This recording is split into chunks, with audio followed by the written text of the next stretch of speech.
naye ddala bantu mmwe muli bantu oba muli bintu? Abantu ebintu ebyerimbise mu kifaananyi ky'abantu mukyalimu ak'obuntu hazina obuntu bulamu tewaliiwo bw'osobolera kutunulira kintu kino ng'omuntu nga weebuuza ebibuuzo nga bino nti watya singa abadde nze ng'ate omanyi bulungi nnyo n'ebyomuvunaana teyabikola naye otya okolera mu kutya oba okolera mu nsawo nsava toyagala kwesuuya nsawo nsava wakiri nedda tekisoboka bantu mmwe omwenge bweba gubikka mu lyato gutuuka ne gusuukiira guno gulisuukiira ddi olwo tuddukire waani twesigaani tukyaliwo oba tetuliiwo omukazi n'alaajana nti bannange essaawa ngiwulira etuuse naye waakiri omwami wange ajja nziikeko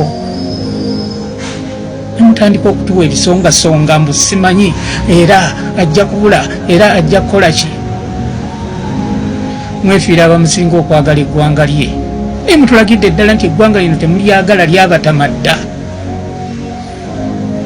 bwe mutuula eyo mu mateeka ne mulowooza nti yenkomero y'ensi naye ffa abantu bebaleme kuziikako owokaafe bakugane buganye omuziika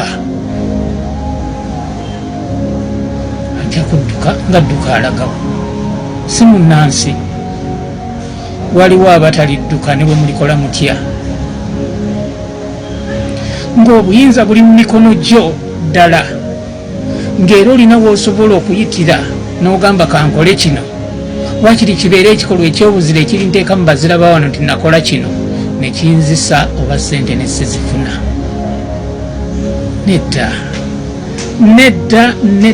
nedda awo mwayiseewo nnyo omusajja oli ali mabega wa mitayimbwa mwamugaana okujjanjaba mukazi we mumuganya okumuziikako kirabika temulinayo nanteekateeka yakumuta omwagaliza nga mutadde agenda afukamire ku ntaana ya mukyala bamugambe sweetheart I'm sorry naye nawe gyoli eyo kimanyi nti sandikulekeredde muyinza mutya bantu mmwe ensi eno mugenda gikungula kubanga mwekwese mu bitabo kubanga eddoboozi muliwulira limu n'eryakatonda temukyaliwulira bannange ecupa bagisunda eya whisky nebagisunda bagenda okukwata kasaanikira ng'esuukidde kiki ekiddirira kale alina amagezi ategeere kitalo nnyo kitalo ddala ekya mwannyinaffe Edith Katende Mufumbiro afudde muto nnyo balese abaana kyannaku nti maama w'abaana afudde kitaabwe ate ye ali mukomera mabujja ago gali awo tugasabire era tugayambe mu ngeri yonna gye tusobola.